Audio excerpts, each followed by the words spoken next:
Waging Peace, Global Adventures of a Lifelong Activist by David Hartsough with Joyce Holliday. Chapter 5, Meeting the Enemy, Making Friends with Russians During the Cold War. Living in Berlin for a year had plunged me into facing up to the massive division that was plaguing our world and the extreme danger of the United States and the Soviet Union threatening one another with nuclear destruction. In the late 1950s and early 60s, the globe was in the grip of a Cold War mentality.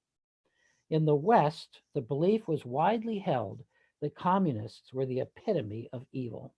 They were viewed as the new Hitlers, trying to take over the world by force, with the Soviet Union, USSR, as command central. The response in the United States was to race ahead in the development of nuclear bombs, widely believed by government officials and citizens alike to be the only choice in dealing with the Soviet threat. I wanted to see for myself what was true. At the International Work Camp in Germany, I had met a British man, Mervyn Taggart, who told me that he was going to go camping in the Soviet Union that summer. I was amazed. Camping in the Soviet Union? Yeah, he said, $2 per day, per person, and you get your visa and permission to camp. This seemed like another small opening in the Iron Curtain that should be walked through. As far as I know, our conversation that day marked the launch of citizen diplomacy with Russia. When it turned out that Mervyn was unable to make the trip, I recruited some other traveling companions. I soon found more than enough students to fill a Volkswagen Bug, which my parents had lent me $1,200 to buy. After lengthy consideration of backgrounds and abilities, our group of 5 was selected. 3 of us, Ruth Turner, Margie Wolf, and I, were from the United States, and 2, Edith Quester and Gustav Tansky, were from Germany. We were 4 Caucasians and 1 African American, 2 Quakers, 2 Protestants, and 1 unaffiliated. Through the spring and early summer of 1961, we did a great deal of preparatory work, mapping our route and filing applications for our camping visas. We were committed to keeping expenses low. The total cost of our 5,000-mile, 31-day trip came to $110 per person. With food, kettles, and dishes in the back compartment, our luggage in the front, and tents, sleeping bags, and air mattresses strapped on top of the VW Bug, we left Berlin at 4 o'clock in the morning on August 4th, 1961, and arrived in Warsaw, Poland at 5 that evening. We immediately noticed a great difference in the standard of living. We saw few cars on the roads, and the houses were older than those in West Germany. The activity in the fields was not that of tractors and machines, but of simply clad people farming by hand. We stopped and chatted with a few. They talked openly with us. In contrast to East Germany, people seemed to experience more freedom and less fear in Poland. We squeezed in a hitchhiker whose entire family had been killed by a bomb dropped on their home during the Second World War. His desire for peace hardly needed to be expressed. We visited the area where the Warsaw Ghetto had once been, where 800,000 Polish Jews had been killed during the war. Through tears, a family of 3 told us about their personal experience of this enormous tragedy. We crossed into the Soviet Union on August 6, Hiroshima Day, and voiced our hope that such a terrible catastrophe as that Japanese city had suffered would never again visit humankind. Once there, I had trouble believing that I was actually in the Soviet Union. I had been told for so long that this country was our #1 enemy, and our whole society at that time was geared toward fighting the Soviet menace and preparing to carpet the USSR with nuclear weapons to wipe out all the communists.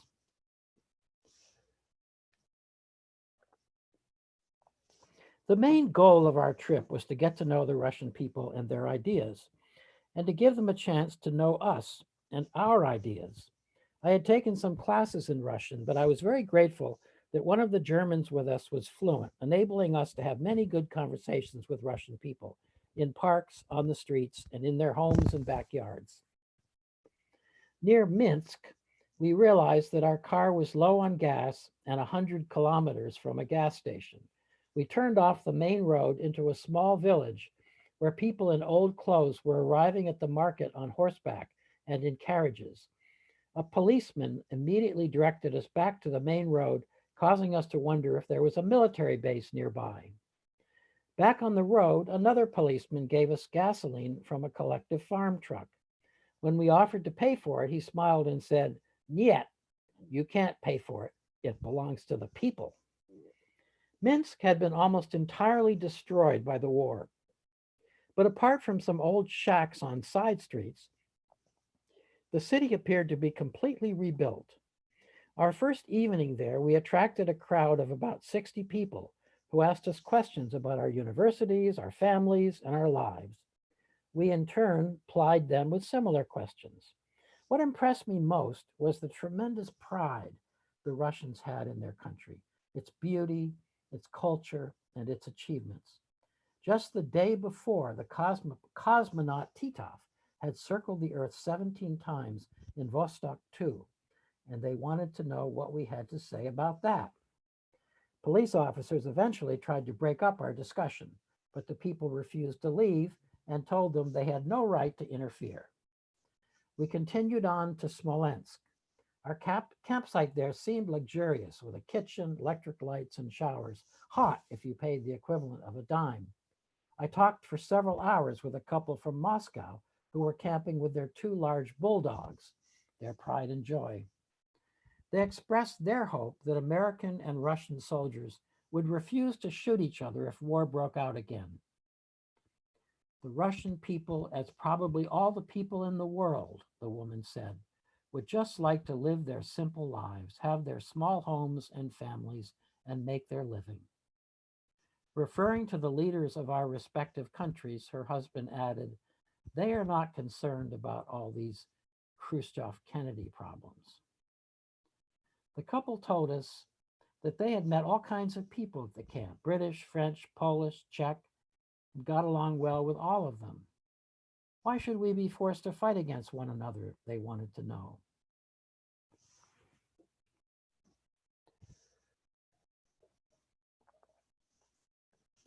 My companions and I were on the two-lane road to Moscow on August 10th, 1961, without much traffic. Suddenly, lines of tanks and trucks filled with thousands of Soviet soldiers were coming toward us from the opposite direction. We didn't learn until we got to Moscow where all those troops were headed and why. The banner headline in Pravda, the Soviet newspaper that was posted a few days later in kiosks on the street, read, "Wall built between East and West Berlin as tensions mount between USSR and USA." These thousands of soldiers were headed to Germany to build the Berlin Wall. They completed the initial version of it in only one night on August 13, 1961. I could not imagine how it would feel to go to sleep in Germany and wake up the next morning completely separated from family members and neighbors by a wall and armed soldiers, a separation that would last for 28 years. And there we were in Moscow, the heart of the Soviet Empire, a likely target of US bombs if war broke out over Berlin. Luckily for us and for all the Soviet, German, and American people, as well as the rest of the world, nuclear war did not break out that summer, but our uneasiness mounted daily.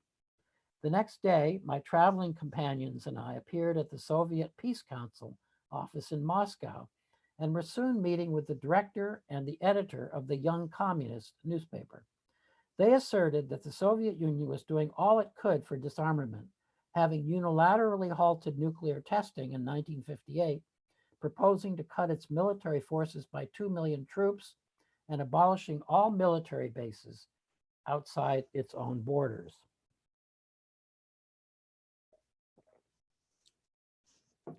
They had received little response, the men said, with the United States completely surrounding Russia with bases and racing ahead with the development of nuclear weapons. They claimed, sadly, that the Soviet Union needed to build up its military power for defense, so that never again would they be unable to fight off an attack such as Germany's in 1941. The following day, we talked with the chair of the Student Council of the USSR, learning about youth organizations and discussing setting up some work camps and international seminars, like the one in which my brother Paul had participated the summer before. We urged the chair to push for unilateral disarmament, or at least unilateral initiatives from the Soviet Union, as we promised to do with our own government back home. It seemed the only course to avoid a suicidal arms race between our two nations. We acknowledged the damage done by propaganda and the need to know one another better. A Russian guide had said to us, I know about the unemployment in the United States, about its slums, and about the practice of discrimination against the Negroes. I know all there is to know about America. A few people we met registered their surprise that our group included an African American and that we all got along well. Similarly, we in the United States were getting less than the whole picture of life in the USSR. Many people expressed to us how deeply they desired peace and the heartfelt thanks with which they would greet any move by the United States to show that we did too. We met a Czech, a tall, friendly fellow who told us that he felt it was necessary for his country to ally itself with the Soviet Union to avoid being the target again of a rearmed Germany. I understood the fear, but I felt more concern about a world in which everyone identified enemies and took sides. We learned that the Soviet Union had 50 million Russian Orthodox Christians and 500,000 Baptists, as well as 15 million Muslims. Pockets of Jews, Roman Catholics, Methodists, Lutherans, and Seventh-day Adventists also worship throughout the country. My friends and I wanted to attend church in Moscow, but were informed that the downtown churches were so crowded that worshipers had to arrive a couple hours early to get a space. So we chose a Russian Orthodox church in the suburbs. As we approached, we heard the organ playing and saw people crowded around the entrance. Except for some very elderly people who took turns resting themselves for a few minutes on a small bench by a pillar, everyone stood for the 2-hour service. Many times throughout it, they got on their knees, bowed down, and touched their foreheads to the floor. I had never witnessed such humility and devout reverence in my own self-proclaimed Christian nation. After the service, 30 children were baptized. We were told about this number were baptized every Sunday. Many people expressed to us their great joy that we had come as fellow Christians to visit and worship with them. We traveled one day to Zagorsk, south of Moscow. There we visited the Russian Orthodox Theological Seminary and Monastery. These fine institutions served approximately 230 students and 90 monks, the latter of which struck me as a fascinating blend of piety and high spirit. The Archbishop of the Russian Orthodox Church told us that in the Soviet Union, the main job of the church was, quote, to counteract the anti-religious propaganda of the state, unquote. He admitted that morality was being taught in the schools, saying, good morality and education prepare the child for the seed of Christianity better than Christian teaching and bad morality. The Archbishop told us that he felt that the United States suffered from gangsterism and from teaching children to expect rewards. The West has quiet atheism. The East has warlike atheism, he declared. He continued, the moral aims of communism and Christianity are about the same. A heathen who loves humanity is better than a Christian who does not. In the city of Kharkov, a tour guide explained that the government was so insistent on atheistic propaganda because communism wanted people to concentrate on trying to make a better world and a better life. She felt that in contrast, Christians were so busy thinking about the next world that they could easily be made content with a bad life in this one. We did our best to expand her understanding. A student in that city had quite a different perspective from our tour guides. He told us that the government policy of not allowing Christians in high government positions was foolish, because often Christians were the most active in helping to create a just and socialistic society. He believed that Christians were motivated by deep concern for their sisters and brothers.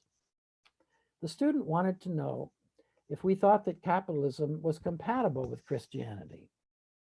We pondered the question and discussed it at length. Ultimately, we had to admit that the fact that the United States comprised 6% of the world's population and consumed almost half of its resources was not very Christian.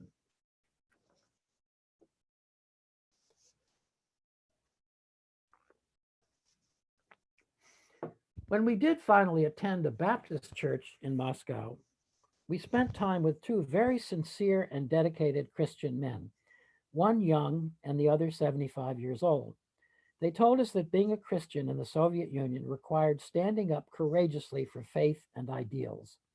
Sunday schools and formal religious training for youth were forbidden, so most spiritual formation had to happen privately at home. The church service ended with a prayer for peace. The congregation made such a heartfelt and sustained murmur in response that I felt that I had never heard or seen people with a greater longing for peace. I prayed that we in the United States would do our part to see their hope and prayer realized. One afternoon, we visited a mammoth fairground, which showcased the Soviet Union's achievements in the arts, sciences, and agriculture. Each of 16 sections highlighted the beauty, resources, and growth of one of the Soviet republics. The place was filled with elegant statues, fountains, and floral arrangements. I had never seen anything so outrageously luxurious or gorgeous.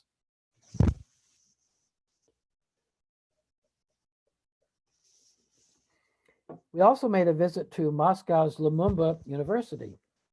Founded in 1960 as People's Friendship University and renamed in 1961 after Congolese independence leader President Patrice Lumumba, who had been killed by the CIA.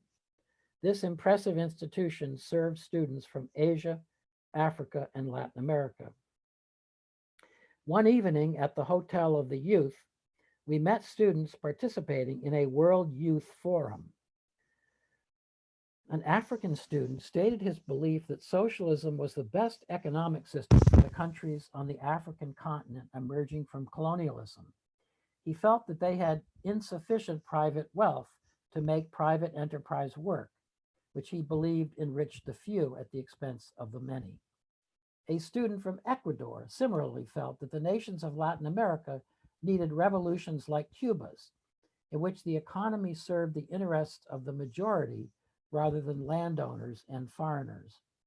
An Estonian expressed his belief that good and bad existed in the economic systems of both East and West, a balanced opinion that seemed rare. I noticed that many Russian students simply parroted official state doctrine. I wondered if they had ever heard other political perspectives, or if it entered their minds to think anything else. My companions and I were anxious to spend as much time as possible with ordinary Russians. In a poor old part of Moscow, we visited a family playing dominoes and ping pong with a homemade table and paddles. Everyone, especially the children, welcomed us with warmth and joy. We had a similar experience when we visited a construction site. Though their monthly pay was just 100 rubles, the equivalent of about $100, people expressed contentment with their lives and their work. All Soviet citizens received subsidized housing and free medical care. Free childcare was provided for the young children of working parents, and free education for all students, as well as benefits similar to our Social Security for the elderly. Most students in Russia who were not studying medicine or technical sciences worked for 2 years before entering the university. This gave them experience in their chosen field and helped them decide if they were making the right decision for their life's work. They had to pass examinations to be accepted for university study. Those who didn't pass could work another year and have a second chance. All university students received scholarships so that family income was never a deterrent to education.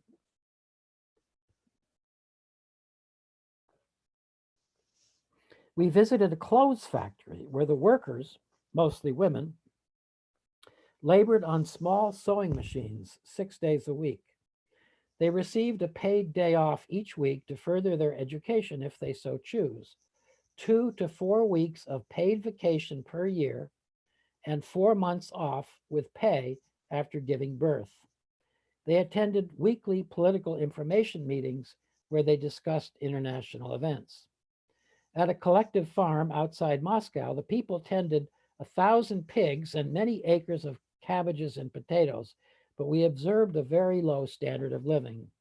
They worked hard for little pay to meet a plan handed down by the government. We visited the center where young children from infancy to 5 years of age stayed during the day so that their parents could work the farm. The Komsomol, Communist Youth Organization, organized activities for young people. On the way to Kharkov, in the town of Oryol, we saw people living in conditions much as they had 200 years before. The small houses topped with mud and straw roofs had no running water, and more horses and carts than cars were on the streets. Kiev, where people were better dressed and the houses were sturdy and attractive, was a dramatic contrast from much of the rest of Russia. I loved walking the streets of Kiev, the old houses with music drifting out of open windows, the grandmas sitting on park benches, the children playing everywhere. We stopped one day at a pioneer camp run by Komsomol, the Communist Children's Organization, and beautifully situated in the middle of a vast green forest. About 20 such camps existed around Moscow, and children could attend them without cost for a month during summer vacation. As in the United States, the schedule was mostly recreation, hikes, games, sports, movies, and it also included nationalistic indoctrination, not unlike the patriotism instilled by such organizations as the Boy Scouts and Girl Scouts at home. I walked one evening through the streets of Moscow to Gorky Park. There, clusters of people played dominoes, checkers, and chess, as well as a game that resembled our baseball. I enjoyed conversations with the young people who shared their taste in music, movies, and sports. One morning, our group walked past an apartment building near our campsite that held 15 families.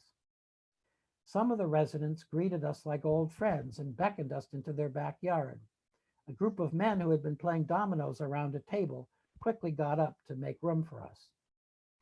Each family had just one or two rooms, sharing bathrooms and kitchens, but they had made their small spaces cozy with curtains and flowers. A widow invited us into her room, and soon her neighbors began parading in with food to share with us: pancakes, bread, cucumbers, watermelons, cookies, candy, tea. Several mothers approached us, carrying their babies, each saying with great emotion words along the lines of, "There must be peace and friendship in the world. There can be no more wars."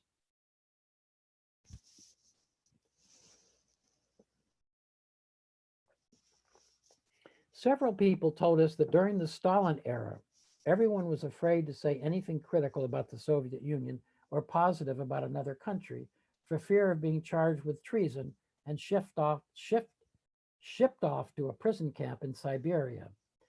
But they explained things had changed and people were able to say anything they wanted as long as they didn't organize a group to do something about it.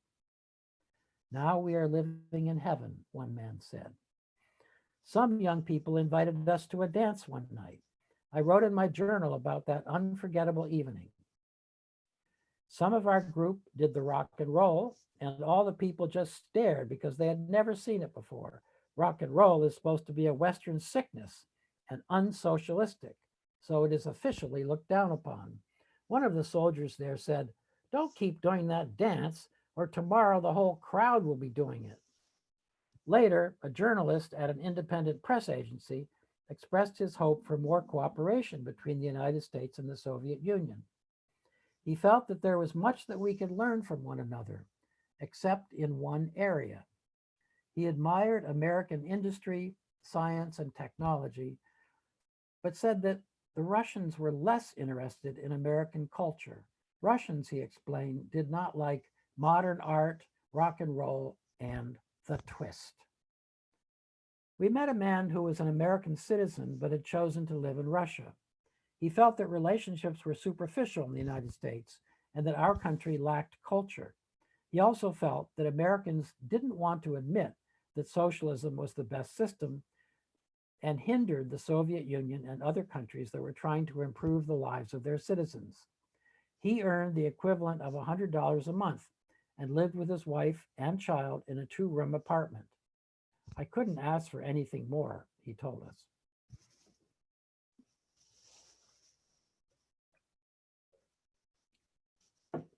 At 4:15 in the morning on September 2nd, our group drove from the town of Lvov toward the Czech border. We passed through beautiful mountains above the clouds, a nice break from the Soviet Union's mostly flat land we had experienced. Suspected of doing some spy work and stealing gold, we were stopped and detained at the border, informing us that they had received telegrams from police saying we were in places we shouldn't have been. The Soviet border officials searched every paper and piece of luggage and me down to the skin. After 2.5 hours of my explaining the purpose of our trip and the reasons I felt it was necessary to work for peace, they were finally convinced that I wasn't a spy at all. We departed, shaking hands with all 6 officials. We drove on to Germany, and I said goodbye to my friends in Berlin, then went on to Hamburg. I didn't have much money for getting myself and my VW Bug back to the States. I eventually found a freight company that would take both me and the car for a reasonable price. We encountered a few hurricanes on our trip across the Atlantic, which made most of the other 10 passengers on the boat very sick. I just stayed calm, enjoyed the beauty of the sea, and read Dr. Zhivago in German until we caught sight of the United States. As I reflected on all that we had seen and heard during our 5,000-mile journey, I was extremely grateful for all the people who had welcomed us so warmly. I felt sadness about the lack of freedom and protest I had observed. It seemed to me that the will of individuals was being ignored in the name of ideology, and that the Russian people existed to serve the state rather than the state existing to serve them. But I also realized that we in the United States couldn't too smugly criticize their lack of freedom as long as we ourselves didn't fully use the freedom available to us. And we couldn't speak too loudly about defending democracy around the world as long as we deprived our own citizens of their rights because of their skin color. I felt more deeply than ever after this trip that our country's possession of almost half the world's wealth, while 2/3 of the world's people lived hand to mouth, was a crime against humanity. What should a mother in India think when her tiny child went without food while Americans got sick from overeating?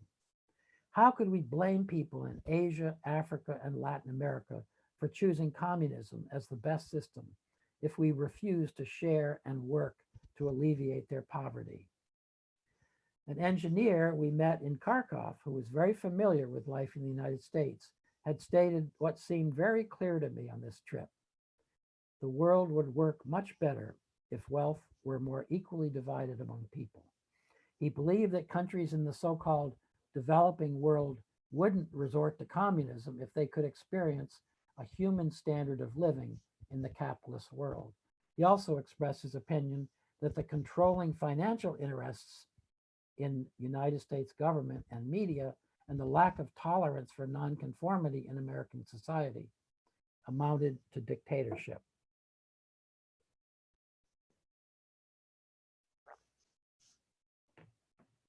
I came away from that trip feeling that peace could never be built on a foundation of prejudice and mistrust based in propaganda. Although I saw many differences between East and West, my fervent desire was that we would make the effort to get to know one another as people and work toward peace.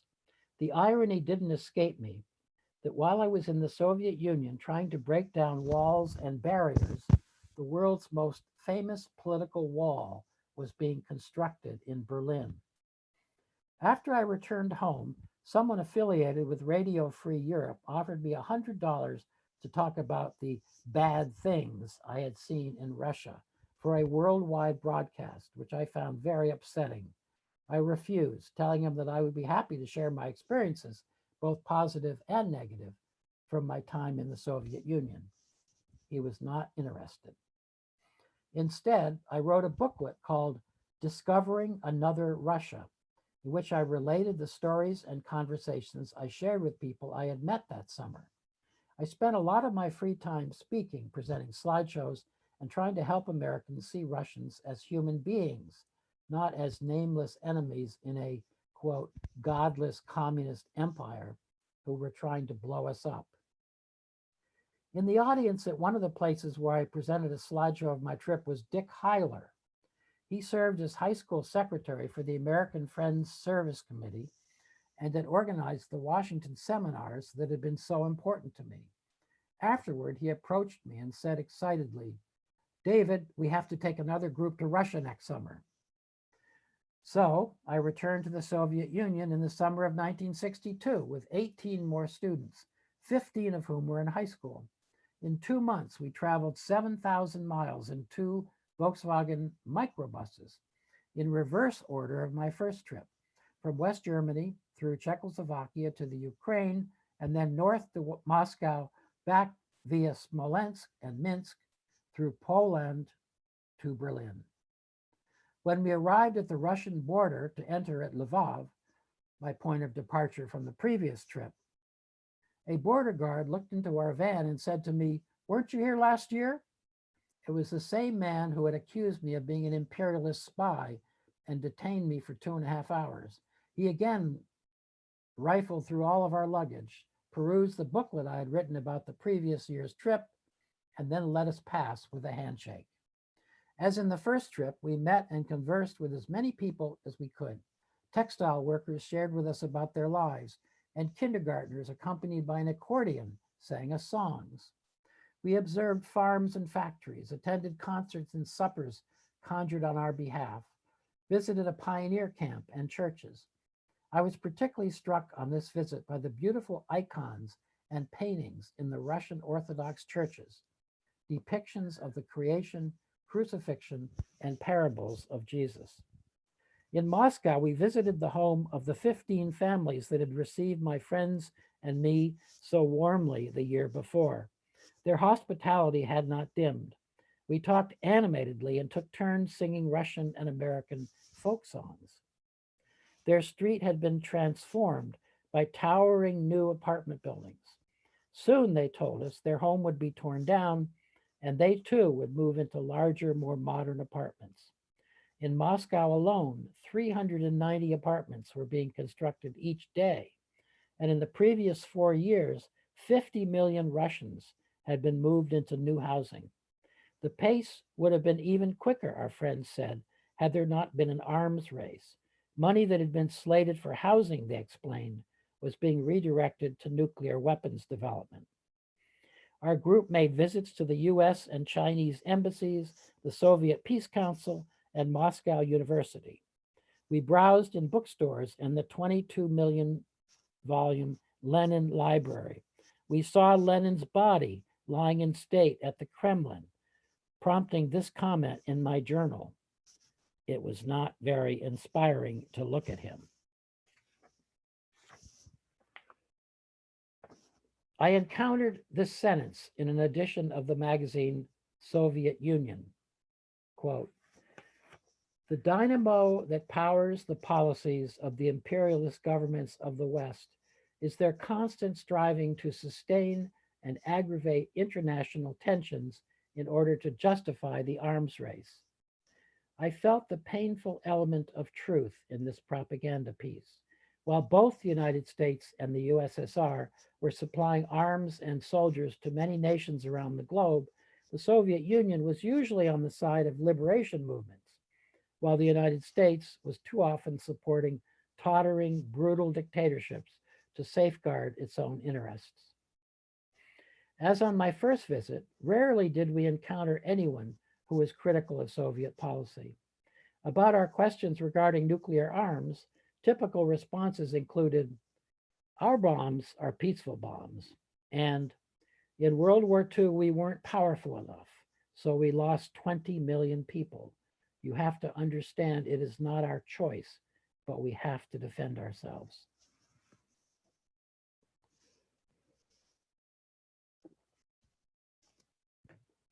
A few months before I made this second visit, I had participated in a protest against nuclear weapons in Washington, D.C., in front of the White House. On our last afternoon in Moscow, Paul Rhodes, a high school student and trip participant from Boston, and I decided someone needed to protest nuclear armaments in the Soviet Union. We made signs that read in Russian, "Bomb tests kill people." We decided to keep vigil in silence with our signs for 2 hours in front of the Kremlin, next to the Lenin Mausoleum in Red Square. Because I had helped to organize the San Francisco to Moscow Peace March the year before, I had leaflets in Russian and 5 other languages about why we were opposed to nuclear weapons testing. We began handing them out to people. "Why are you demonstrating against Russia's peaceful bombs?" someone wanted to know. "Your country had the bomb first and forced us into an arms race," retorted another. "Why don't you go back and demonstrate in the United States?" still another suggested. We broke our silence to explain that we had already demonstrated in the United States and that our fellow citizens had told us to go to Russia. We also said that we heard similar perspectives about peaceful bombs from the US side and that somebody needed to take a first step back from the brink of nuclear war. Some police officers in red caps approached us. One threatened, "Don't you know that you can be charged with criminal conspiracy for protesting?" He warned us that if we didn't stop immediately, we would get 20 years in prison. That was a bit shocking to Paul and me. We conferred and decided that despite the risk, we needed to continue our vigil. I thanked the police officer for alerting us and then said something along the lines of, "If this nuclear arms race continues, then none of us are going to be alive. 20 years in prison would be better than that." I explained that I'd been arrested a couple months before in Washington, D.C. for doing exactly the same thing. He said, "Well, we have to talk to our superiors and decide what to do with you." The police officers all went off and we never saw them again. So Paul and I stayed for 2 hours and then went back to our campsite.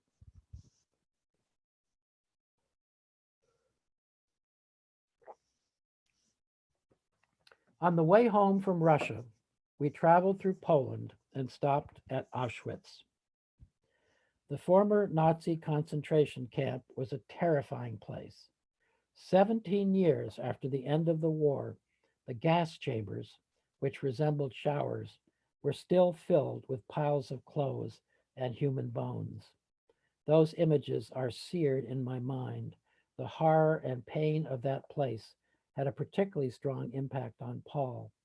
I hope that this remnant of brutal truth had been preserved in the hope that such barbaric cruelty would never again take place. When I got home to Pennsylvania, I was again contacted by a person in radio, this time an old family friend who was sympathetic to my concerns and wanted to interview me about my trip. Ed Randall hosted a national radio program called "This is a Friendly World," which I had listened to every evening at Tangai when I was milking the cows. Through my dad's contacts, Ed was able to interview people from the civil rights movement and peace leaders from all over the world. I was happy to give him an interview about my trip to the Soviet Union. Ed was developing a new show called Yankee in the Heart of Dixie, and that summer he asked me to visit every radio station in Alabama to see if they would like to air the weekly program. So I drove my parents' VW Bug around Alabama to 80 radio stations, playing a sample tape at each. About half agreed to air the show, which presented Ed's travels and encounters with interesting people in the South and also carried subtle messages about racism, opening people's minds to promote understanding across the racial divide. The project was very low budget, so I slept in fields next to the car and ate peanut butter sandwiches for several weeks. My big splurge on that trip was a half-gallon of ice cream that I bought for 39 cents in a grocery store in Montgomery. I sat down on a bench in the city square across from Martin Luther King's First Church and ate the entire half-gallon as I remembered back to my life-changing visit to Montgomery in 1956.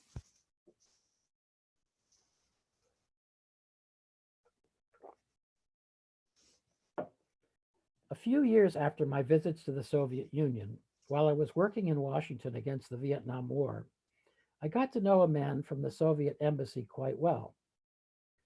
In 1968, just before the US presidential election, he told me that he had an invitation for me from the people of the Soviet Union. He said they were inviting 10 American peace leaders to come to Russia the day after the election to talk about the US peace movement and how to create peace between our countries. I was thrilled. But a few days before I was supposed to go, he came to my office and told me that though everyone else on the delegation had been granted visas, the Soviet government had denied my application.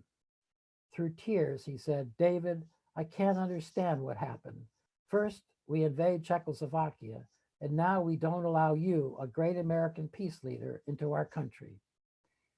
I was touched that he placed the denial of my visa on an emotional par with the 3-month-old Soviet invasion of Czechoslovakia, which had undermined the hopeful liberalization and reform efforts of that country's Prague Spring. My friend's worldview, in which the Soviet Union could do no wrong, was beginning to crumble. He had telegrammed Moscow to see why his government had refused to allow me in. He received a telegram back which read, "David Hartsough's behavior in the Soviet Union has not been becoming of a guest of the Soviet people. He demonstrated in Red Square and even went to Dubna." Dubna was a city outside Moscow where the Joint Institute for Nuclear Research was located. I had a friend there whom I had met while I was living in Berlin.